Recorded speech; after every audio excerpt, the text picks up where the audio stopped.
Hi, guys. Welcome to A Little Help for Our Friends, a podcast for people with loved ones struggling with mental health.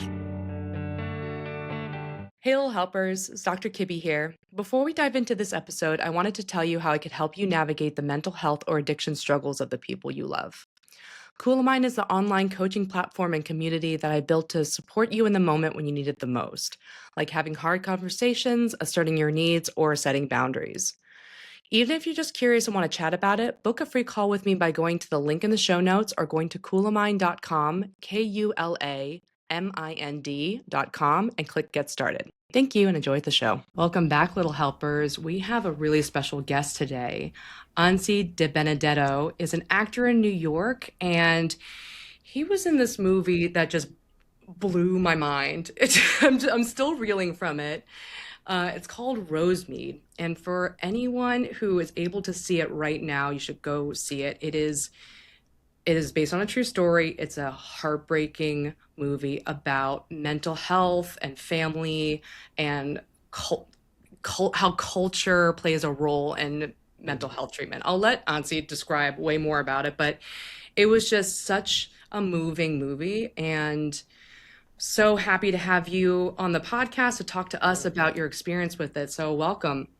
Yeah, thanks for having me. I'm happy to be here, and I totally appreciate what you said about Rosemead. It was an honor to work on a project like that, and I think stories and movies like Rosemead, the more that we get people involved and the more that we get people watching them, the more we can kind of raise awareness about these really heavy topics. So thanks for putting us on. Yeah.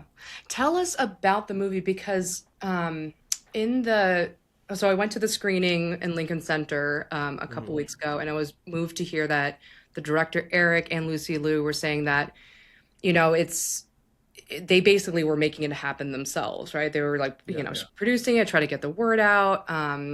It's a commercially difficult movie to spread around. So I really wanted to tell people about this. So tell us, Mhm. what is this movie about? So Rosemead is essentially a mother and son story. It's based on a true story that actually happened in Rosemead, California, hence the name Rosemead. And it's about a son who's struggling with mental illness in the wake of his father's passing. He struggles with schizophrenia, and they both happen to be part of the Chinese American community, so that offered some cultural shading into this situation in which the mother has to navigate how to best find treatment for her son or deal with the situations that present themselves. And I'm not going to spoil the ending, but it's definitely a very tragic story, and it's a grim reminder of how far we still have to go in terms of mental health awareness and care in this country. Okay, that's so beautifully said. It was okay. My husband and I went into the movie just knowing a little bit about, oh, it's about mental health and Chinese immigrants in America, and Mm-hmm. we thought it was going to be one of those typical like, the son is Americanized and the mother can't understand and they're upset with each other, but at the end, it's all happy and flowers and Mm-hmm.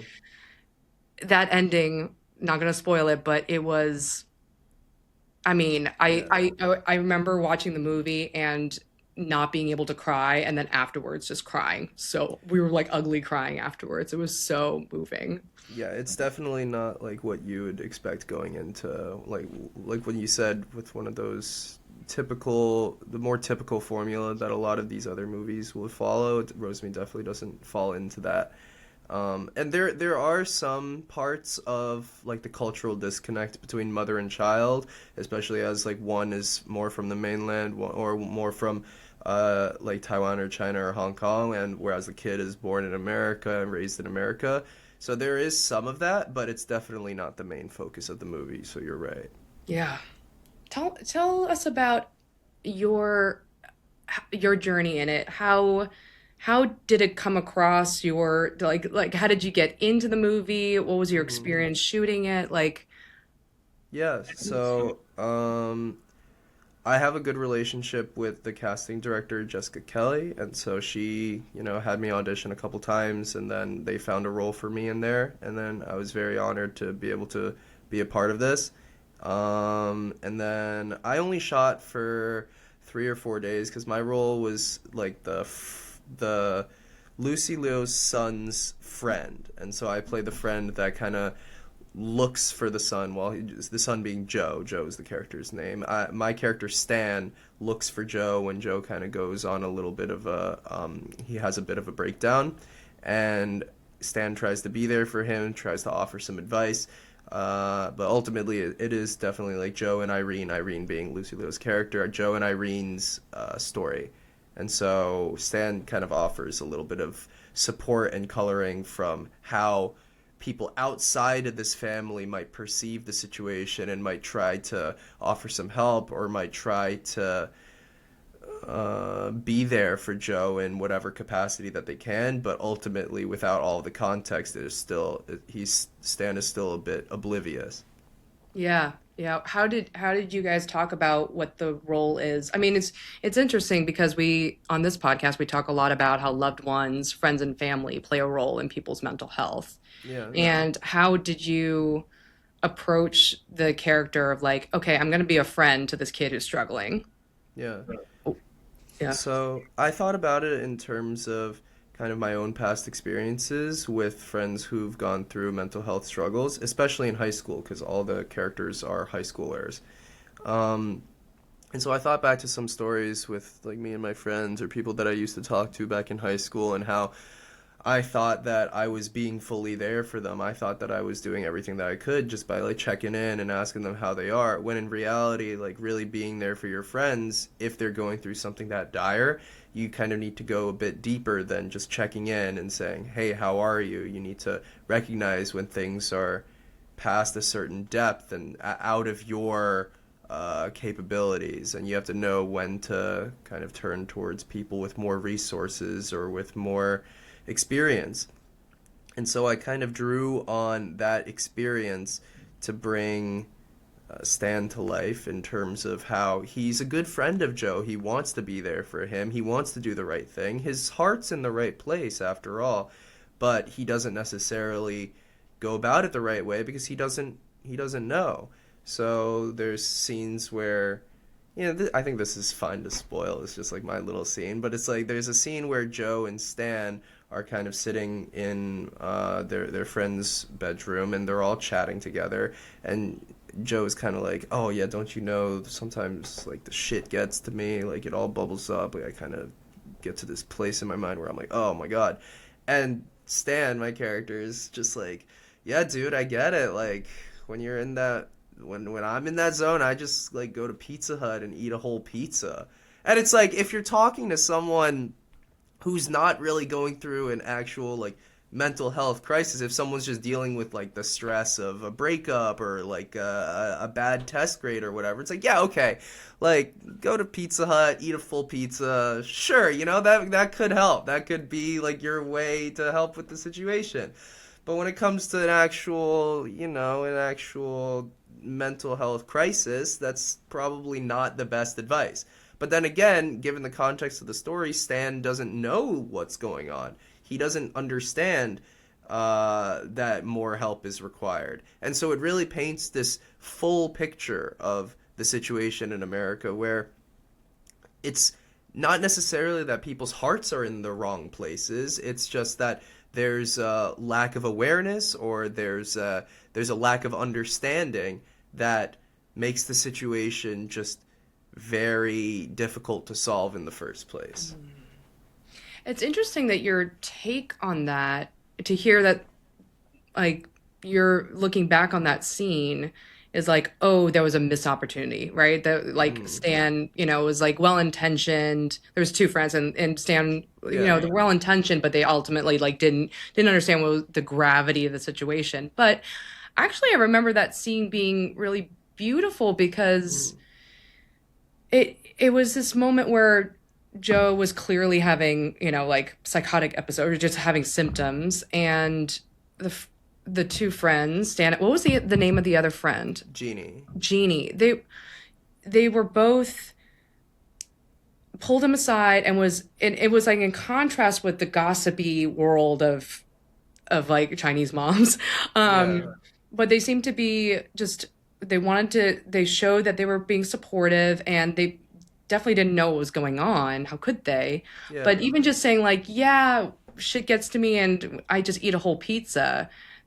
There was just a moment I was like, oh, that's so sweet that they're just like validating that, we could kind of get stressed and it gets to us sometimes. Like, Right. I thought it was like actually a nice way of friends being able to like express support without fully knowing what was going on. Yeah, I definitely I appreciate that sentiment, and shouts out to Madison who played Jeannie awesomely. I think that sentiment is definitely like the positive way to view the scene, and it's offers a nice contrast, like you said, to all the gossip and all the negativity spreading out in the other rooms of the house. But I do think that different people walked away with different ideas of that scene, because I remember after a Q&A this past week when we were doing the premieres, an audience member actually came up to me and said like, "Oh, during that pizza scene in that bedroom, like your character, I wanted to like punch you in the face so bad." I was like, "What? Really? What?" And she told me like, "Yeah, like your character, it just seemed so like he doesn't know what he's talking about. He's making the situation worse by talking about this stupid stuff about pizza. Like I just wanted to punch you in the face. So like I'm glad to meet you in person. Now I like want to punch you less in the face." And I was like, "Wow, okay." Like that's Yikes. another side. That's a different extreme. That's thanks for telling me. Like thanks for not punching me. But it's cool. It's always cool to see how like different people will walk away from the same scene with completely different takes. I think like they're all valid. Like when you consume a piece of media, when you consume a piece of art, like however it affects you, that's how it affects you. It's not you can't. It's like you can't be affected wrongly. That doesn't really okay. But I think from when I was approaching it, just like in my own process, I kind of came at it from the point of view of like, yeah, I'm gonna put my heart in the right place, but I'm not gonna treat it like Stan is offering the correct answers. But you are right to Mm, say that he's trying to be there for his friend genuinely, and I think that's it's a good thing. He's trying to do a good thing. yeah, Stan seemed to be more like the fun guy, right? And Yeah. it seemed to be Jeannie was more the concern, like over concern, but Stan was like, Right. I'm the fun friend. Right. And actually that I have a question for you kind of in that ballpark in terms of like as someone who's very well versed in mental health and like kind of knows what she's talking about, like Sometimes. wh- when someone is going through a crisis like this, like how much would you say you should balance that kind of like genuine concern versus that fun, bringing in like that fun, because you don't want to make the person feel so alienated that it's like only concern, concern, concern, but then at the same time you need to the situation is serious, and it probably depends on the situation, but I'm curious to pick your brain about that. Yeah, that's a really good question, and I don't think there's a one, as you imagine, one answer, but I do Right. think that humor and lightness definitely has a place, but if it serves to avoid the hard feelings, Mm, that then it's like not as helpful. So for example, right. like even in therapy, or if someone's going through something hard, you got to really go there with them, like really be like, tell me about what's going on. I want to sit with you in those feelings and validate it. And then you could bring lightness, right? It's when Yeah. people joke, if someone goes, hey, I'm having a hard time, and they're like, whatever, then that would be kind of a sign of like, I don't really want to go deep. I want to stay in Right. the up, and like the humor and the lightness can be basically like a block, like an emotional Right. block. So yeah, you have to kind of go down in there and then use the lightness to like bring up, when it makes sense. But yeah, that's a delicate balance for friends to like cheer up someone, right? Like sometimes it Yeah. works, but sometimes it like really is invalidating, or it's like missing the point. Yeah, I hear what you're saying. It also seems to me that like the cheering up shouldn't take place before the situation is fully unpacked. Like before things are unpacked, you can't just start putting like the masking tape over it. You gotta make sure the box is fully open before you can start clearing it. I don't know. Well, I mean, Rosemead was such an interesting example because most people talk about mental health with the stuff that they know, whereas like anxiety, depression, schizophrenia is a Hmm. whole other ball game. Like that Yeah. is most people don't know what it is, right, when it's happening. Mm. It comes on suddenly. Like sometimes, and it was interesting, like that, especially boys, it comes on like an early adulthood. Like they could just be Mm. totally fine, and then suddenly, bam, like in their 20s, like, they have an episode. So it can be, I mean, how can friends and family deal with it? Like, did you have instructions about, or did you all talk about like how people should, how like the friends and family should respond to Joe, or should be, I um, think in that realm, what Eric, our director, kind of told us to approach it, the way that he told us to approach it was more with that lack of understanding. I think because the situation is so in the movie, the situation is so novel and it's unfolding in real time. His friends don't know that like how bad things have gotten. They just see him kind of running around, kind of avoiding people. And so part of the direction was to actually not fully comprehend the situation and react in an earnest, surprised way. I think it's very interesting coming at it from like a New Yorker point of view because I think a lot of New Yorkers have had first-hand experience like on the subway or like out and about with people with schizophrenia, and that comes with a certain level of stigma as well. Like in New York, like you see it a lot and you generate your own preconceptions about it. And so coming into this project and actually having to learn more about it and think about it less in terms of like someone on the subway and like actually like a classmate my age undergoing it in real time was a very it was a very different way of thinking about the mental illness for me, and looking at it kind of made me think about it more as a like less as like a sentence or like less as like something bad has happened to a person and more as like a situation that needs to be understood, if that makes sense. hmm hmm like an ongoing situation, like it's something Yeah, that's yeah. about him we're dealing with, and not just like this is an event or this is Yeah, like a one-off like crazy thing that happened. or like there's less of a sense of finality. Like it's an ongoing situation that there are ways to navigate even if they aren't navigated perfectly in the movie. There are ways to navigate rather than it being like, "Oh, like you have schizophrenia." Like that's kind of curtains, which I think sometimes living in the city like we are wont to think about it in that way. hmm Yeah, I think you're making a good point because it's like whenever we do have experience with schizophrenia, it's like really bad. It's like the worst Hmm. case scenario, Yeah. but no one knows about that people can have it and they get treated, or like it could come and go in some way, like it could be Yeah. managed and you can have a Yeah, there's normal people that life. live with it. Yeah, yeah. That's crazy. How did you understand the tell us a little bit about the adults and the cultural piece with it. I thought it was so interesting. Um, the whole worry about stigma and judgment, and how Irene and Joe kept everything secret. And Mhm. like in that scene where you were talking about, where you were talking about the pizza, people were kind of being a little gossipy and judgy. Mhm. How did you guys understand that? I think that part specifically related to a bit of like the Chinese community. I'm not very familiar with the Chinese community specifically in Rosemead, but I'm like Rosemead the town, not the movie. But Mhm. I'm half Chinese. Like I have a lot of Chinese family that I spend a lot of time with, and I've lived in China, so like I understand the cultural context and the way that a lot of Chinese people view mental health. And there is definitely a lot of ground to be like a lot of ground to be covered. There's a lot of changes that might need to take place and already are taking place in terms of understanding and in terms of um, having a little bit more empathy for these problems. I think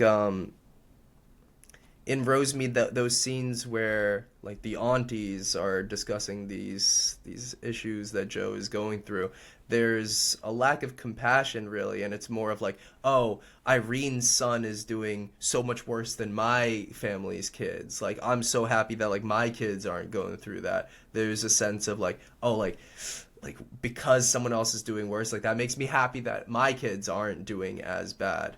And like that's not like a uniquely Chinese thing. That spirit is definitely permeates through a lot of different cultures. But the uniquely Chinese thing about that, I think, is this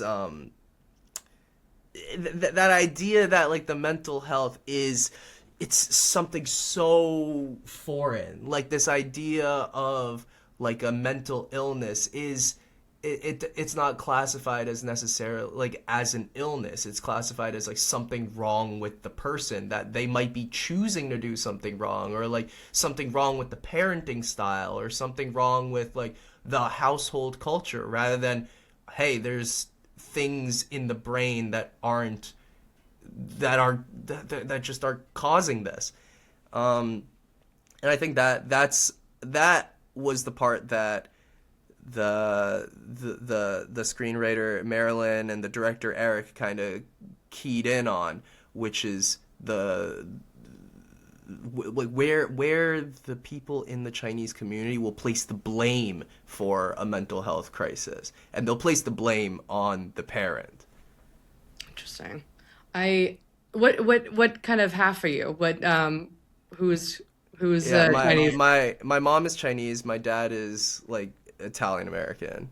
That's cool. Yeah, I'm my mom was also Chinese. My dad is American. So Oh, for real? yeah, where's your mom from?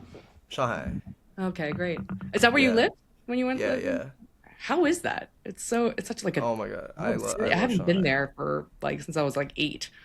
Yeah, no, I moved there when I was 8, and then I lived there from 8 to 14, and then I came back to the States, and then I hadn't been back in like 10 years, and then I went back for the first time in like 2 months ago. I went back for like 10 days, and it was awesome. Like I gotta I go. love it. I gotta go again. It's like super developed now, right? It's Oh like I yeah, hear that in the past couple of years. cyberpunk, Blade Runner, everything. Like everything's in WeChat.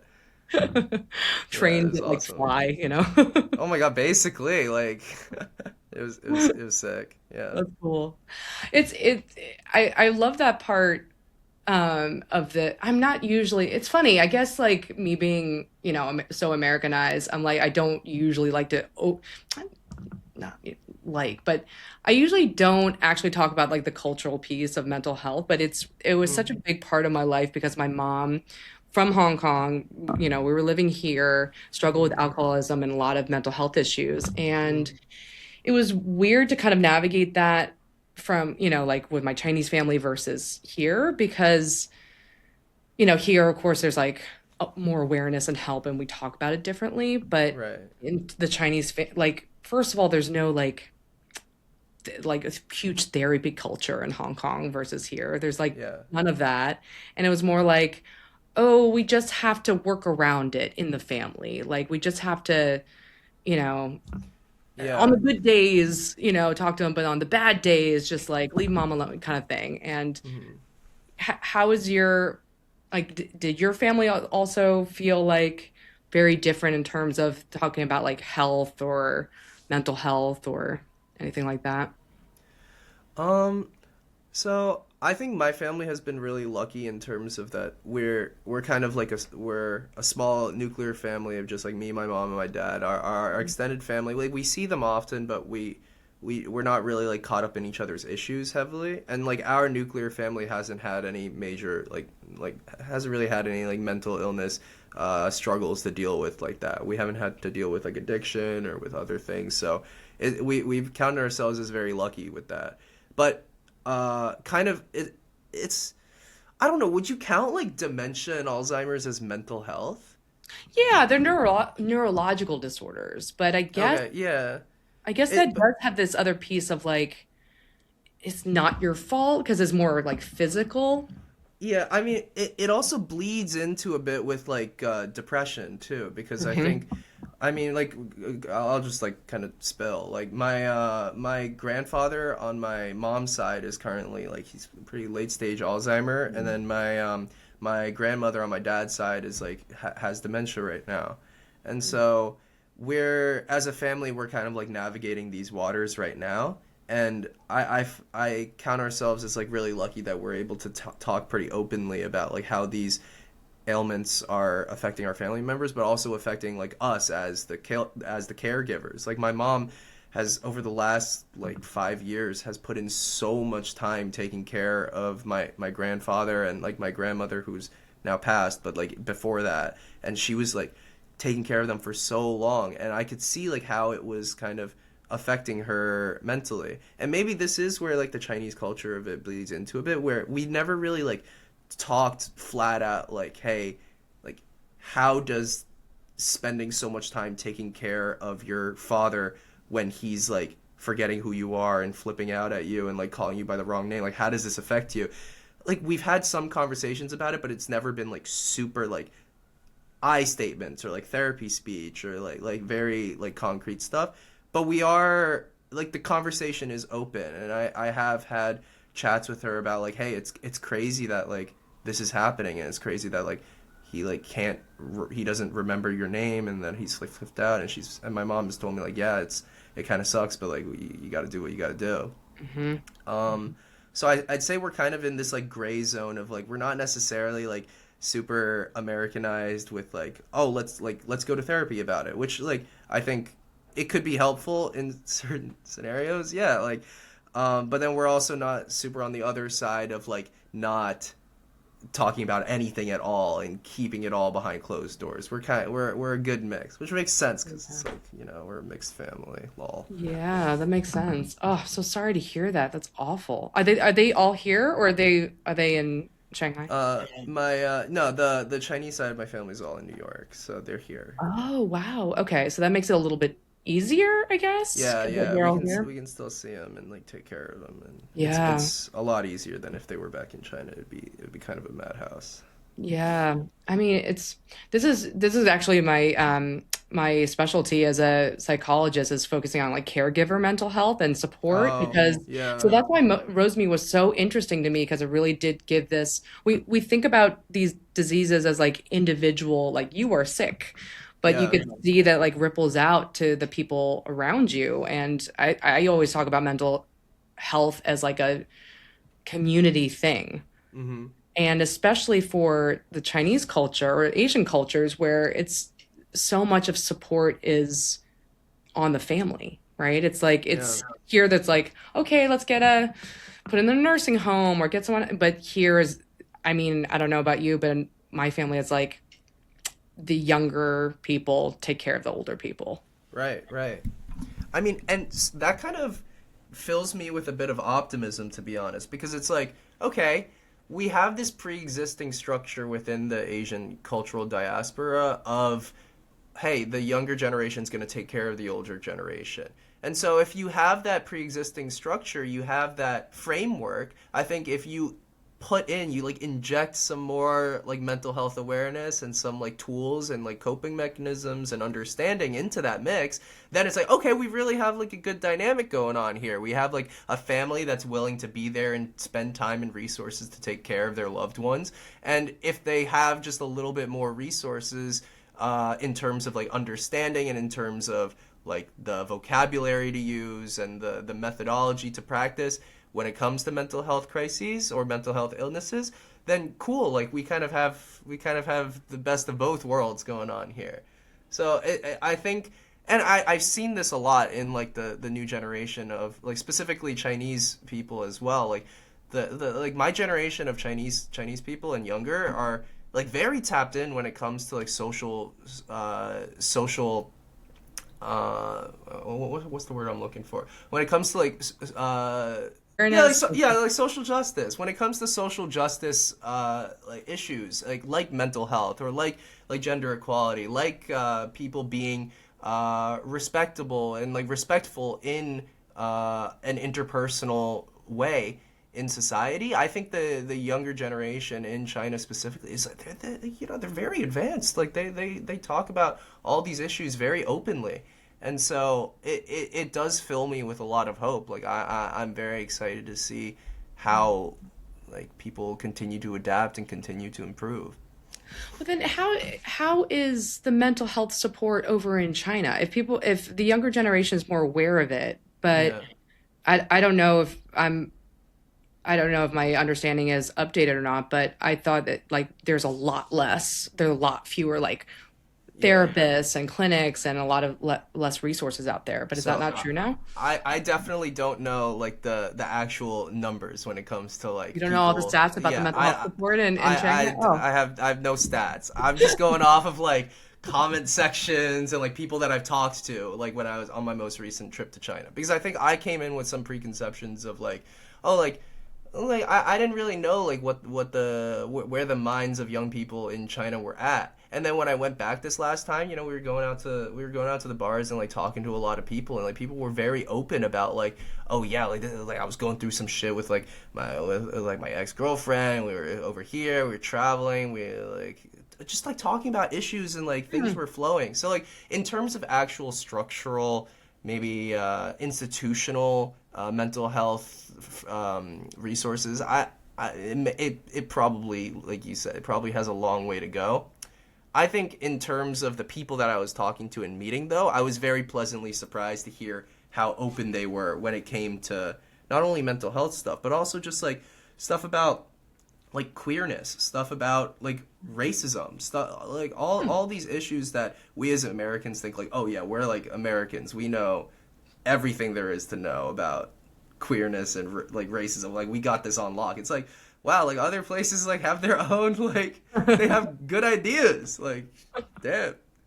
Do you feel more like a kid, like rooted here in New York or Shanghai? Because like you went there when Yeah. you were like in a formative stage. So do you feel Yeah, like yeah. that's home, or do you feel like this is home?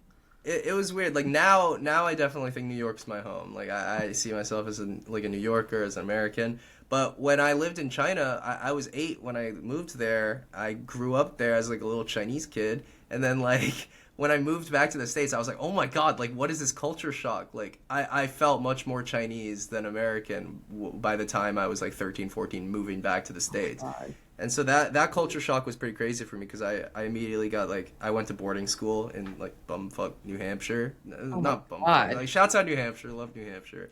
But it was like really weird for me. Like Shanghai I to like like New Hampshire. That's yeah, what yeah. was that like? What was the biggest shock of that move? Okay, like this might be a crazy story. Like I don't know. Like can Please tell. I? Please tell it. It's just like this one random anecdote from like ninth grade. Like I was in like the first semester of school in English class, and we were reading this passage, and like there's a passage where it talked about like Arab, like Saudi Arabia, like, and I mentioned the people as like Arabs, and like I read it as Arab. Like I didn't like know that it was like pronounced Arab, because I don't know, like my English was good, but then I hadn't like read a lot in English. I hadn't been doing a lot of like, I don't know, like class. I don't even know. Like I just said Arab, and then like everyone American. A around the lot of table Americans was say like, Asia. well, like everyone at the table was like, "What did you just say?" Like, what? And I was like, "What did I do wrong?" Like, I didn't realize. Like, it's just like a small thing, but it really made me feel like I was like, even though I spoke the language fluently, I speak English. Like, I never forgot my English. I felt very unplugged from the cultural, like the times. I felt very like unplugged from the times. I was like, oh, I didn't know that was like a thing that like I didn't know, and it made me feel very un-American in that one moment. But then there was also other stuff of just like I would miss China. I'd be like, oh my God, like I miss Shanghai, and like the way that like the streets looked, and like I would, in my head I was always like, oh, Shanghai is so clean and New York is so dirty. Like I hate New York. And then like after a couple more years living here, I'm like, yeah, whatever. It's like dirty, but like shouts out, like love that. How did you become an actor? Like, what was your journey to this career? I always I was always acting from when I was really young. My first show was in like kindergarten. I think it was Winnie the Pooh. I played one of Oh. three Christopher Robins in Winnie the Pooh, so that was a good time. And I think I've always been the kind of person where if I find something that I like, I'm just gonna keep doing it until I stop liking it. And I haven't stopped liking acting, so I'm just gonna keep doing it. That's awesome. Yeah, Did you study all the way through growing up, or did you like like how study did acting. yeah, Or like did you say, okay, I'm gonna do this, or did you I like committed to it, but I went to like normal school. Like I had like regular schooling. I learned calculus or some of it, and I did normal classes until I graduated high school, and then I was like, okay, I'm gonna go like to drama school. So I went to NYU Tisch, and I like got a drama major and like really focused in. That's when I decided to really focus in. is that undergrad or you did the grad school Undergrad. program? Yeah, I have not gone to grad school. That's cool. What kind of roles or what kind of acting do you like? What kind of work do you like to do? Oh my God.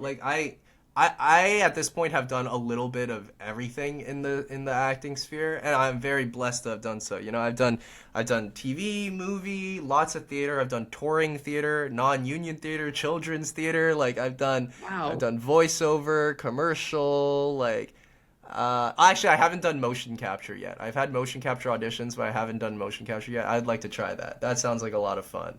In terms of my favorite stuff to do, I like dramatic acting. Like my favorite stuff to act in school was like Chekhov scenes. Like I really love Chekhov. I really love Shakespeare. And so those are kind of when I feel the most like, wow, I'm really tapping into like a long lineage of this craft, Mm. of this culture, of this art. And that's what makes me feel really like really pleased and like happy to see like how far I've come. And then when it comes to like more fun stuff, I think I have a lot of fun um, with doing like silly voiceovers. Like I'll do like video game voiceovers or a lot of like video game voiceover auditions, and those give you the leeway to really just like go off the rails and like have fun with it. I hear that being a voiceover actor is like where it's at. I hear it's like really lucrative and really Yeah, easy. Like you just yeah. show up I and mean, like they got a whole craft of their own. So I don't know about like necessarily easy because there's like a whole other like skill set that they have to develop. But it is like damn, it is lucrative. Like they work on their own schedules. They work from home. Like so it's easy in that way, mm, definitely. that's awesome. What kind of characters do you like? If you like dramatic pieces, Mhm. are there specific kinds of characters that you love to do or Yeah, so like my dream role, which I'm definitely not ready for yet, acting skill level maybe, and like also just like physically not there, like old enough yet, is have you seen Better Call Saul? yes. Okay, so Love do you Better Call know? Saul. Love Yeah, Breaking Bad. Love, yeah. awesome. They're, like Better Call like Saul is honest, such a like any of genius those show. characters. Ugh. Yeah, yeah. Vince Gilligan, like they cooked. Any of those characters, I'd be so down to play. Specifically, my favorite role is Lalo Salamanca, played by Tony Dalton. He is I mean, he's hilarious. He's like this villain. This is yeah. just for like the people that haven't seen it. Lalo Salamanca is this like he's like a happy-go-lucky villain, and so he doesn't take stuff seriously like 80% of the time. He's running around like Glock in his waistband, just like having fun. But then like he locks in, and then it's like, oh wait, he's actually like a scary person. Like he's actually there's a reason that he gets this leeway to act so frivolous, and it's because he has this other side to him. And that character is the first time I watched him on screen, I was like, this magnetic. It's like this there's so much depth to this character, but it's also so much fun. It looks so fun to play. Um, so maybe one day when I'm older. How would you do that kind of character? Like if you in the scenes where he's like silly and fun, can you just like fully embody that, or do you have to? I don't. My husband was an actor for a while, but I don't know anything about the acting process. Do you have to have that layer of sociopath underneath it when you're playing even the funny parts? I think for stuff like that, and every actor has their own process when it comes to backstory and when it comes to building and fully fleshing out a character. I think when it comes to playing a character that like you've done for season after season, like episode after episode in this TV show, there comes like a certain like bodily awareness. There comes like a certain stuff that like bleeds just into your flesh and bones. And with a character with like that many levels and layers, I think if I were to play it, I wouldn't have to cognitize, oh, like I am a sociopath even though I'm acting like so happy-go-lucky right now. I think that like darker side would already just like be there in the bottom in terms of not necessarily like behaving any different way, but there would be a point of view about it. Like if you're in a happy-go-lucky scene, you're interacting with someone and it's like, oh, you're just having fun. I think if you're just like a regular happy-go-lucky person, like the thought process kind of stops there. It's like, I'm having fun here, I'm having a good time. If you have that like sociopathic or like that dark side in the back of your head, it would also take an extra thought of maybe like, oh, how can I benefit from this? Or like, oh, like we're having fun right now, but there was a moment of vulnerability that this person just showed that I could take advantage of if I wanted to, but I don't want to. So we're going to keep having fun. And it's definitely, it's like less of thinking, oh, I have to be sociopathic now, and more thinking just like these actual like thoughts, like these actual maybe like sociopathic thoughts in the back of your head. And then whether or not they come out, whether or not they're shown, is just like up to the moment. It's like up to whether the moment like reveals it. And I think that kind of stuff, given enough episodes and scenes, it really paints a full picture. That's interesting.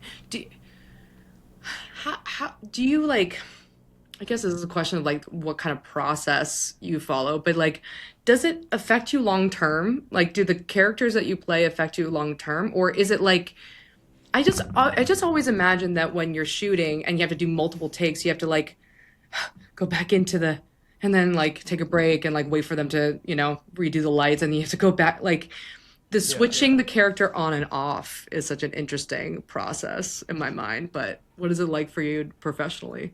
I think sometimes with very emotionally intense scenes, especially on screen, the directors will have a lot of understanding and compassion for the process. So it'll be like, okay, we're doing a take, and then we're gonna cut obviously and reset and do the take again. But they'll do their best to make it less jarring for the actor. They'll be like, okay, like cut, and then kind of give the actor their own space to like get in their like headspace, maybe give a couple notes, like basically really like be there for what the actor needs. For me personally, like if I'm doing something like I had this scene in this like short film that I was filming like a couple weeks ago where it was like really like high emotions, and then like we would have to reset and like do the whole thing again because it was like a long sequence that we had to like do this emotional sequence for. And so every time we reset, the director would kind of come up to me like, hey, like you good? Like if you need anything, we're here. I'd be like, no, I'm good. And they're like, okay, like we're just gonna go like reset the lights. We're gonna reset everything. You take your time. You sit down here. Do whatever you need to. And me personally, like when I have that space to kind of just like take care of myself, I do a pretty good job of like getting back to where I need to be, like thinking through everything. Because I'll kind of talk to myself and be like, okay, cool. Like we just did that. Let's reset to where our mind state was before all that. What were the thoughts I was thinking before this all happened? Okay, we're thinking like what's for dinner, and we're thinking normal thoughts. And then once I'm back into like normal zone, it's like the heart rate goes down, the bulging of the eyes stops. It's like the blood pressure drops. It's like okay, we're doing well. It's like honestly a bit like meditative. That's crazy. That takes so much skill. That's so like I basically teach emotion regulation skills all day, like how to move yourself from like I'm going nuts to, feeling more calm. But you Yeah. basically have to do that all the time of like moving yourself through different emotional spaces. Yeah, I think thank you. Yeah, that's like the craft of it. And I mean in school and in like in training a lot, this emotional regulation and these like kind of yoga stuff, like yoga and meditation do play like a pretty big part in the training that I underwent. So all this stuff is definitely really, it's really linked. The human emotion like framework is there's real science behind it. Like, people have written books. Like, people understand like breath work has a huge impact on like how your emotions play out. The where you hold tension in your body corresponds to like the trauma that you've undergone. It's like all these very physical things have huge impacts on emotions, and like Hmm. it's cool when you get to like work in my industry and like really feel that like one-to-one relationship. Like, I've had times where like back in school, it was like people we were talking about like, oh, you're holding like tension in your neck or something, and then someone would like the teacher would come out and like shake out the neck, and then like a student would just like break down crying. It's like, whoa, what just happened here? It's like witchcraft almost, but it's Oh my science. God, you just reminded me. I know someone who was doing an acting workshop, and like they were doing that kind of like muscle release, and he Hmm. did, and it actually triggered a either manic or psychotic episode. So Yeah, after that, he just was like, so it like he attributed to like you went so deep into the emotions, and it just like that's yeah, that crazy. that's like something that it's good to have trained professionals around to like kind of navigate and like really be there for you like when that stuff happens. I think the a part of the training and like the craft of being like a professional actor is like stopping yourself from getting like too far lost in the weeds, because having intense emotions is part of the job, but getting lost in those emotions to the point where it becomes like unsafe for you or other people on Mm, set is when it stops being a job, and it's like that's just becoming like a bit irresponsible.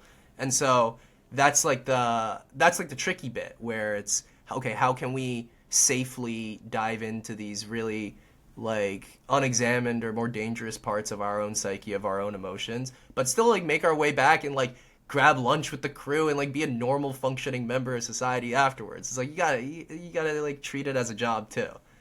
oh So wait, yeah. isn't there a whole like like idealizing the method acting where Daniel Day-Lewis is like that character for like 2 years of show like Yeah, I think there's a lot of mythology that like the public likes to build around right. specifically like the method. Like I've studied a bit of the method. I'm definitely not like the most well versed in it, but I think a lot of actors that I talk to and a lot of the people that I've worked with, we all have this attitude of like, yeah, whatever you want to do with your own process, like you can do. But when that starts becoming a hassle for the other people that have jobs on set, that's when you need to re-examine yourself. That's interesting. Yeah, that makes sense. What do you feel is like your next frontier in terms of acting, in terms of like the kind of roles you want or the kind of skills or development that you want to build? Uh, so I think I'm in a movie that I think we're gonna start shooting kind of next like this upcoming spring. I can't really like talk too much about it yet, but it's like set in New York kind of vibes, and it's cool. And I'm excited for that. That's kind of like the next project that I have up on my calendar. Aside from that, I'd like to do a little bit more theater as well. Like I did two Shakespeare plays over the summer, and that was a lot of fun. I think I'm good on Shakespeare for maybe like 1 or 2 years, but I'd like to do another play, especially like some regional theater would be really fun because I miss like that feeling of being out in wherever and you just like have like a cast that you get super close to over like a Mm, couple months, and that's a very special feeling. So I'd like to do some regional theater. that's cool. That's cool. How does being half Asian play into like finding roles and stuff like that? Is the Hmm. industry more into, I can imagine like it might be hard to typecast you or be like, oh, you're this, Yeah. or does that not matter anymore? It's kind of weird. I think like some people will look at me and not really know what to do with me. Mhm. Um, yeah, for better No, or worse. that's Yeah, yeah, right. It's like, They're okay, like, you look what like are you from? Hawaii or something? I'm like, yeah, sure. you're like Asian with like something wrong. Like, Yeah, what's going yeah. on? Not Asian enough. Yeah, I mean, maybe if there were more like Kazakh roles, I could like get some more jobs. Like, I don't know. Yeah, I sometimes run into a problem where it's like I'll have a lot of like Asian auditions, and then like especially for Chinese auditions, like I speak the language fluently. My Chinese is banging, so like I'll come in with all that, but then it's like, yeah, but like both of the parents are Chinese, and then it kind of looks weird if you like waltz in, Mm, like even though you are more like Asian passing. It's like it just doesn't look right, and it's like I can't do anything about that either. So mm. I think like There's always jobs, there's infinite jobs out there, and I'll keep looking, and like I'll just see what the future holds. That's awesome. That's really are there any other questions or topics that you were like, oh, I really wish that we could? Well, there was actually one question that a lady came up to me after one of the Rosemead Q&As and asked me about, and I wanted to pick your brain about that too, which Okay. was, she basically asked me like, okay,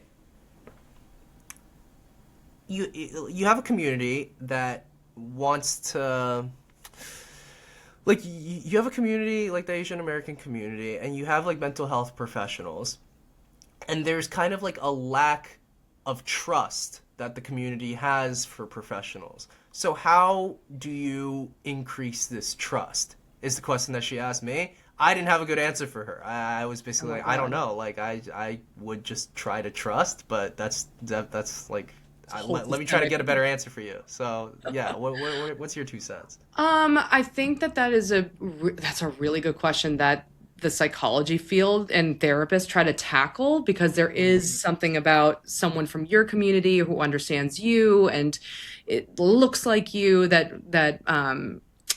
that is super important. So I do think just like there's a bunch of systemic levels that changes that mm, need to happen, like more support for different kinds of people becoming therapists or support, but education. So I do think that like even like the movie like Rosemead or even just different ways of even like let's say I don't know I'm going to make it up on the spot but like webinars from therapists to a community that is usually like not so comfortable with therapists for us to talk about like hey this is what depression is this is what schizophrenia is this is how I would treat it. What do you guys think about that, right? So mm. like educating and make it. I think in the past, mental health treatment has been very like therapists have been very like closed book and elitist, kind of like, yes, Oh, like doctors, we have the knowledge. And I think now it's a lot more like, okay, let me just share the knowledge and just be open with it. And so then that just builds the trust of like, yeah. oh, I get what you guys are doing. I get how you're thinking about it. So I definitely think just more communication and awareness about like what is mental health? How is it treated? Yeah. And then also, like on our side as therapists, we need to adapt more our treatments, the things that we know work, but like how does it work for a different culture? That's like why I started Cool my program for supporting family members of people with mental illness, because I'm like, Hmm. yeah, there are cultures who like they don't go to a doc, they don't want to go to therapy, but they go to Yeah. their mom for help. So like we gotta just educate families about like what to do when if your kid like says that they want to take their own life. Like you got, Uh, or and I have friends who do global mental health in like Africa and they're teaching like the community leaders and priests right. about mental health, right? Because like they don't have therapists there. So Yeah, so I it's like, think like a little bit of, like meeting in the middle kind of thing. yeah, and like putting the tools in the right hands. Yeah. Yep. Uh, okay, Yeah. yeah, that's a very astute answer. Thank you. Yeah. Yeah. I mean, there's like a whole we go on and on about that, but like the cultural sensitivity is just like huge. Even just like the language you use, right? Like Chinese people would mostly say that they have a headache or stomach ache instead of like anxiety. Mm, Therapists need to know that and to build trust, you'd be like, oh, they're saying that their stomach hurts. That might be a sign of this. Let's talk to them about whoa, that. I didn't actually know that. That's wow. Yeah. Okay, Yeah. noted. Because like when cultures don't aren't like aware of mental health, they're more aware of like physical health and body Yeah, cues. So they're like, oh, I'm hungry or full, I don't want to eat, right? Or I'm having digestive issues, right? Chinese people yeah. love to talk about that. So that's where you there that's like the language, the entryway for that. Wow. Okay, yeah. Yeah. Thank you so much for this conversation. I've loved it. I've thought it was fascinating. I could talk like for another several hours about this, Yeah, but thank you. tell our audience how we can find you, how to go see Oh Rosemead. yeah, yeah, for sure. So you can find me on Instagram at its underscore Anzi, its underscore ANZI, And Rosemead currently, I think, just wrapped its premiere in LA. It's going to other cities. So the best way to find out where you can watch Rosemead near you is if you follow Rosemead on Instagram. So if you just look up Rosemead or Rosemead Lucy Liu on Instagram, it'll pop up because Lucy's doing a great job of like promoting and like really bringing this movie to the masses. So Instagram, you can find that out. And yeah, if people have the chance to go watch the movie and want to share their thoughts, like hit me up and let me know what you think, and I'll give your comments a read. I'd love to hear what people are reflecting on and what they take away from the movie. Thanks so much. This was lovely. I'm gonna link if you send me those like your account and Rosemead, I'll link it on the show notes. So anyone listening, just check it out on the description. Yeah. And please, for anyone listening, please spread the word about Rosemead. Go see it, and we'll see you next week. Thank you. Yep. Thank you for having me. By accessing this podcast, you acknowledge that the host of this podcast makes no warranty, guarantee, or representation as to the accuracy or sufficiency of information featured in this podcast. The information, opinions, and recommendations presented in this podcast are for general information purposes only, and any reliance on the information provided in this podcast is done at your own risk. This podcast and any and all content or services available on or through this podcast are provided for general, non-commercial informational purposes only and do not constitute the practice of any medical or any professional judgment, advice, diagnosis, or treatment, and should not be considered or used as a substitute for the independent professional judgment, advice, diagnosis, or treatment of a duly licensed and qualified healthcare provider. In case of a medical emergency, you should immediately call 911. The host does not endorse, approve, recommend, or certify any information, product, process, service, or organization presented or mentioned in this podcast. And information from this podcast should not be referenced in any way to imply such approval or endorsement. Thank you.